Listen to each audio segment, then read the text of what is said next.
تو میرا جنون ایپیسوڈ نمبر 19۔ تیری ہمت کیسے ہوئی یہ سب کہنے کی؟ کبیر اب اپنی چیئر سے اٹھ کر اس کے گریبان پکڑ چکا تھا۔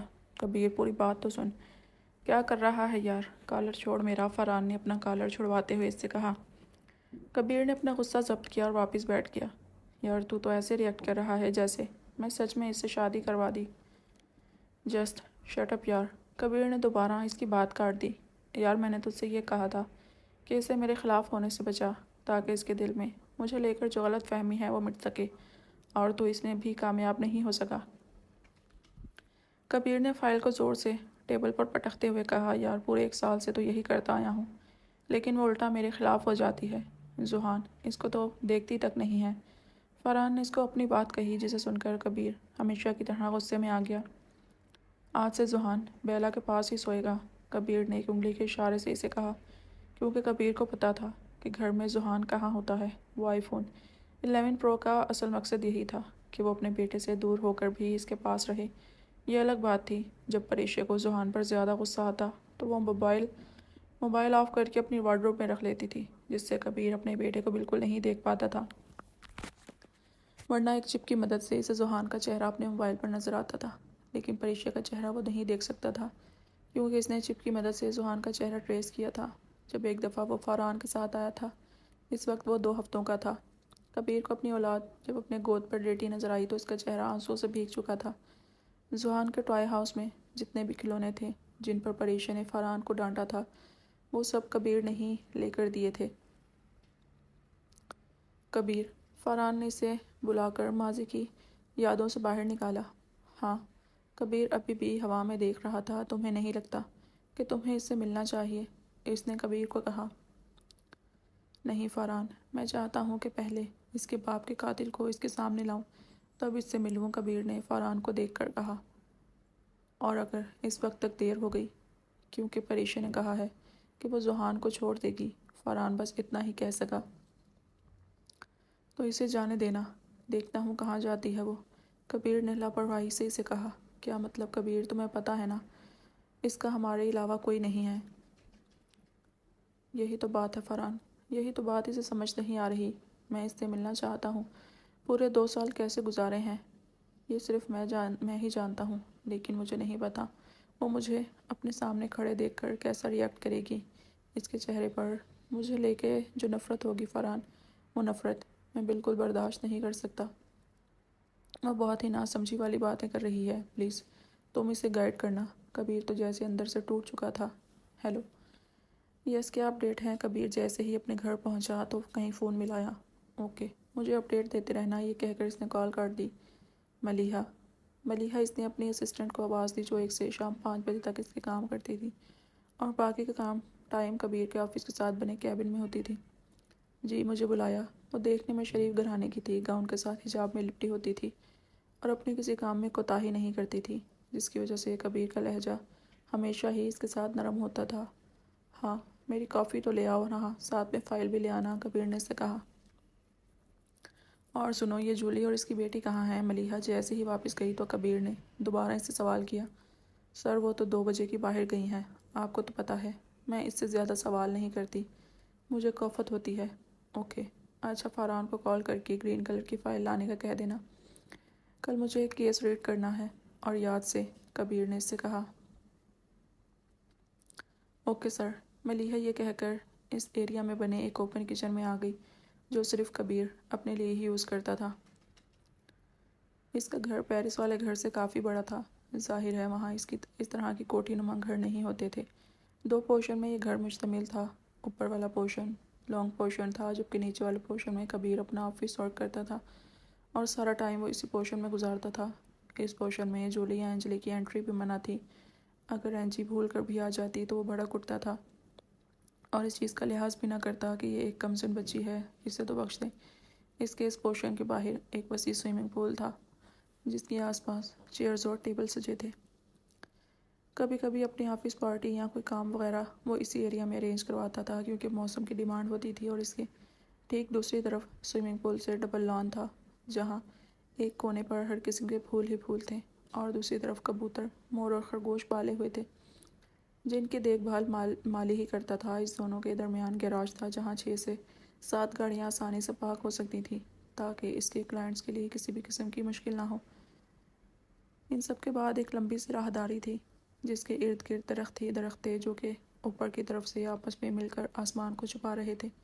ایسا کرنے سے دھوپ کی جگہ چھاؤں ہی ہوتی تھی، اور پھر ایک لوہے کا دروازہ تھا جو کہ عموماً کھلا ہی رہتا تھا، جس کے سامنے ہی اوپر نیچے وسیع رقبے میں پھیلے 2 پورشن تھے، اور اس کی ایک طرف سرونٹ کوارٹر تھا جہاں اس کا ایک ہی ایماندار ملازم دین محمد رہتا تھا۔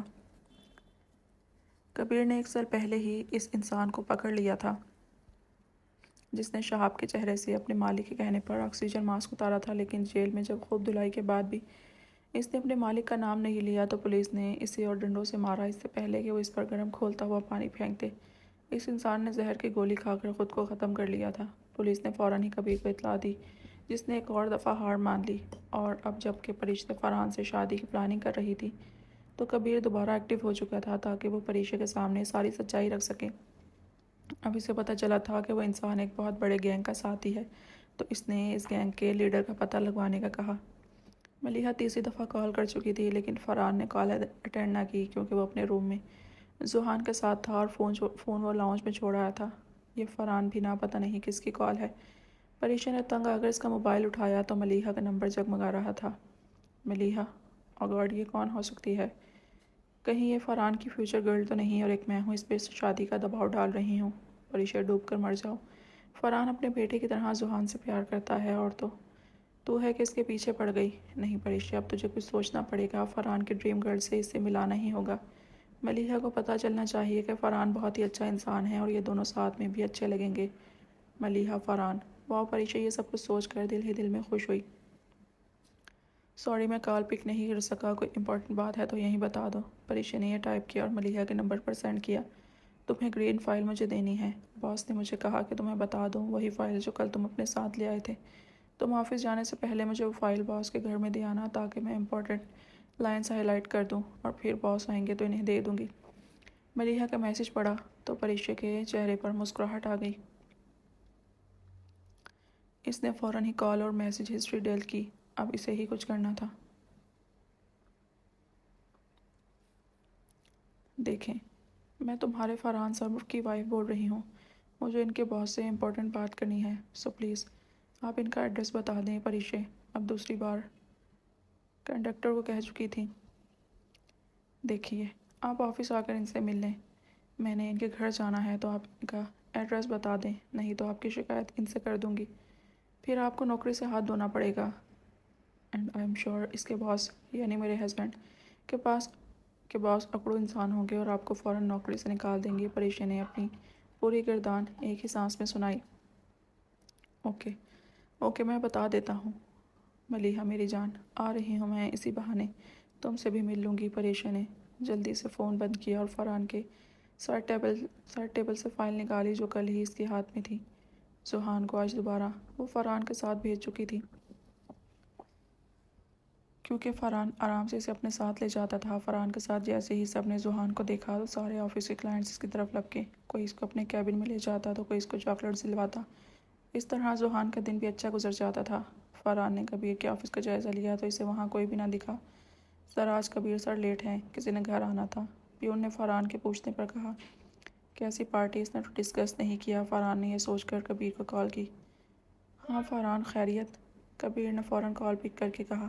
تو آج آفس نہیں آیا؟ فرحان نے اس سے کہا۔ یار تجھے ملیحہ نے بتایا نہیں کہ مجھے وہ گرین فائل چاہیے تھی، میں اسی لیے گھر پر تھا۔ پہلے تو ملیحہ کو کہا تھا کہ وہ گھر پر ہی فائل کو ریڈ کرے، میرے پاس اتنا ٹائم نہیں، لیکن پھر سوچا کہ ہم دونوں مل کر ہی کر لیں گے، اس لیے اسے آفس واپس بھیج دیا۔ اور تو ہے کہ آیا ہی نہیں، کبیر نے اس سے شکوہ کیا۔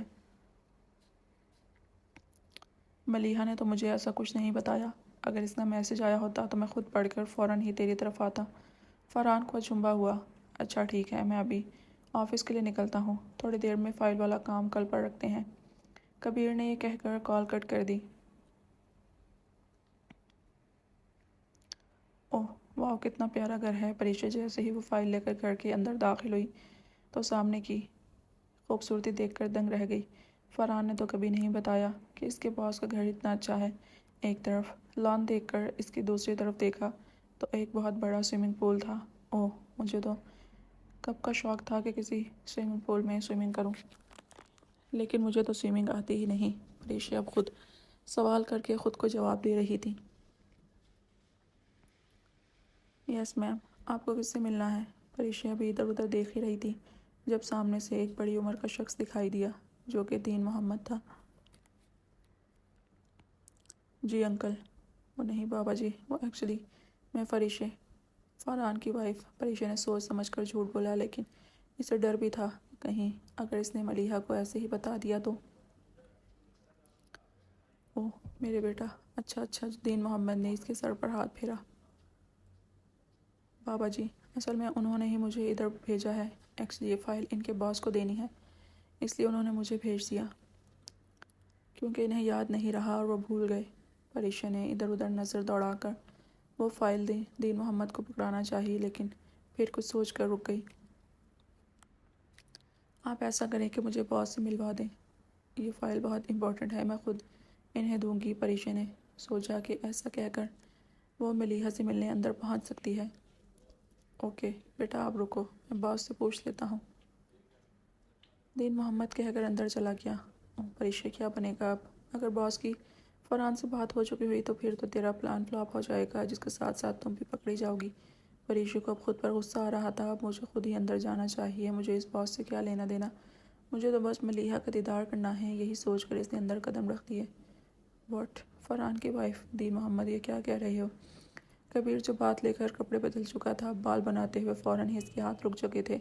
مطلب بیلا، وہ ادھر وہ یہاں کیسے آئی؟ کبیر اب اپنی سوچوں میں ڈوب چکا تھا۔ بیٹا، وہ کوئی فائل دینے آئی ہے، اسے اندر بھیجوں؟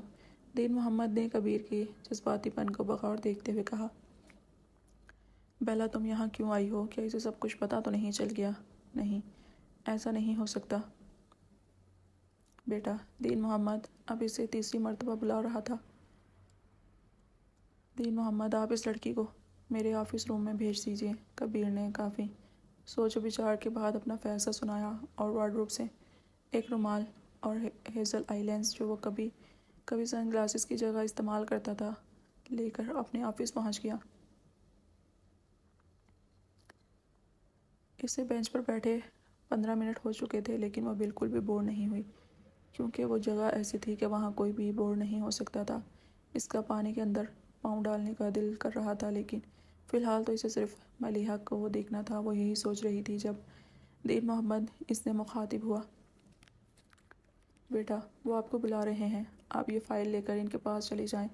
اندر جا کر سیدھا 2 روم ہوں گے، ان میں سے ایک میں وہ آپ کو مل جائیں گے۔ مطلب کہ ایک آفس روم میں، وہ تو دوسرے میں ملیحہ ہی ہوگی۔ اب اللہ کرے جس روم کو اوپن کروں اس میں ملیحہ ہی بیٹھی ہو۔ پریشا یہ سوچ کر اندر قدم رکھنے لگی۔ وہ جیسے ہی پہلے پورشن کے اندر داخل ہوئی تو اس کے تھوڑی ہی دور 2 روم دیکھے جو کہ ساتھ ساتھ بنے ہوئے تھے۔ ان میں سے ایک روم کی لائٹ آن تھی، اور اس کا مطلب فرحان کا باس اس روم میں، یعنی کہ مجھے دوسرا روم چیک کرنا چاہیے۔ اگر ملیحہ نہ ہوئی تو شاید اس سے ریلیٹڈ اس کی پک وغیرہ مجھے مل جائے۔ پریشا نے سوچا اور دروازے کا نوب گھما کر دروازہ آرام سے کھولا اور واپس بند کر کے اندھیرے میں آہستہ آہستہ قدم اٹھانے لگی۔ جب ایک جھماکے کے ساتھ سارے کمرے کی لائٹس آن ہو چکی تھیں، جس کی وجہ سے پریشا کو پہلے تو کچھ بھی دکھائی نہ دیا، کیونکہ اس نے فوراً ہی اپنی آنکھیں بند کر لی تھیں۔ جیسے ہی اس نے اپنی آنکھیں آہستہ آہستہ کھولیں تو اسے سامنے چیئر پر ایک شخص دوسری طرف اپنا رخ کیے بیٹھا ہوا دکھائی دیا۔ تھوڑی ہی دیر بعد اس شخص نے ایک جھماکے کے ساتھ اپنی شکل سامنے کی، جسے دیکھ کر پریشا کا چہرہ خوف سے پھیل چکا تھا۔ اس کی آنکھیں کھلی کی کھلی رہ گئی تھیں۔ سامنے والے کی آنکھوں کی چمک اسے کسی اپنائیت کا احساس دلا رہی تھی۔ اتنے سالوں بعد اس کے دل کو پھر سے کچھ ہو رہا تھا، لیکن کیا، وہ یہ سمجھ نہیں پا رہی تھی۔